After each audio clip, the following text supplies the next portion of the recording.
like being outside in the hustle and bustle of the world, hearing the footsteps of persons passing on my left and my right, hearing the sound of the city train and the bus, being aware of being alive and so interdependent in the world. Smelling life all around me.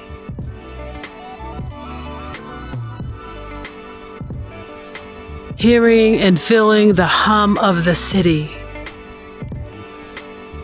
Connecting to that which is inside of me with that which is on the outside of me. I am so in love with being alive in the world, even when sometimes I am afraid of it.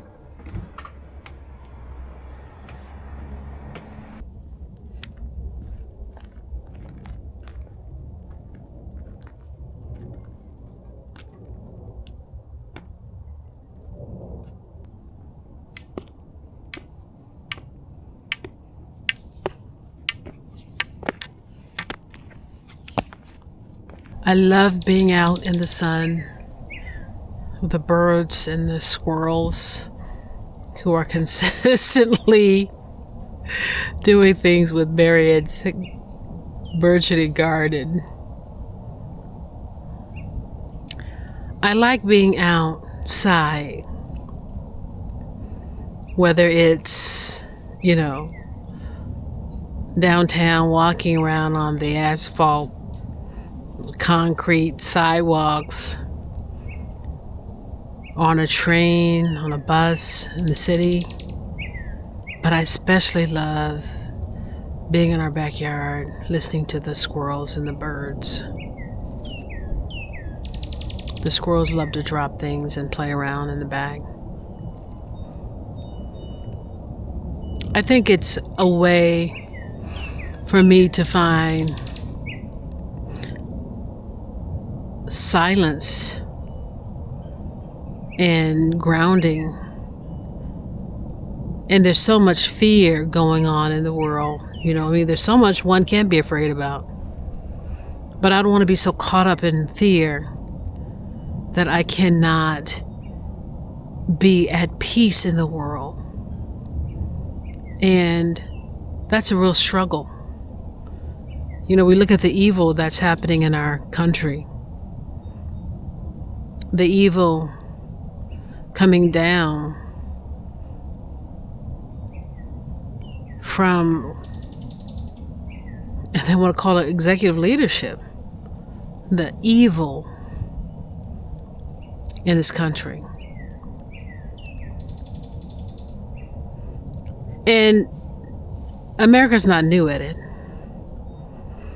I think what we're experiencing for so many of us who've never had this measure of evilness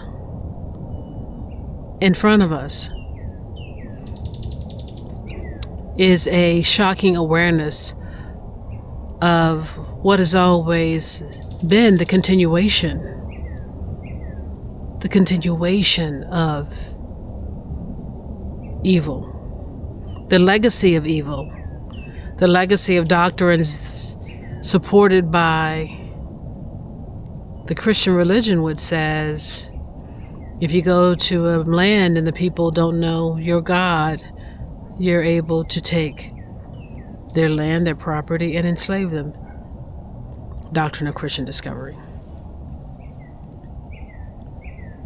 So, evil is not new.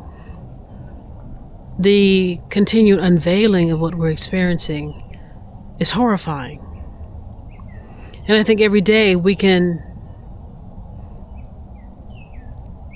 fall victims to the fear. And it's not unwarranted fear. It's not unwarranted fear. But one of the things that Marianne and I did with some friends on Saturday night was just to hold space. And it was a space where we didn't talk about politics. We didn't talk about what was going on in the White House or any other places of government in this country. Just to have some time away from all of those things and to celebrate the legacy of what makes us proud to be the people we are. And by that I mean all the different communities of people who have fought for justice in this country. Black people, women, disabled people. I mean, all those communities, queer people. Because, I check a lot of boxes as a blind Black lesbian. I check a lot of boxes, and gleefully so, joyfully so. But it was powerful just to be able to stop and get some time to spend in love with each other, celebrating the sweetness of each other's company. And so I made a note of that, just how good it felt. And to tell myself we need to make sure we do this often. It's just not a one-off. Especially when we feel threatened and we are tired and we need to celebrate all of who we are together. There is joy in that. So this is just a moment of stopping in the midst of some beautiful sunlight to say that I hope that you're creating some spaces of joy and hope and love where you can share in sweet company.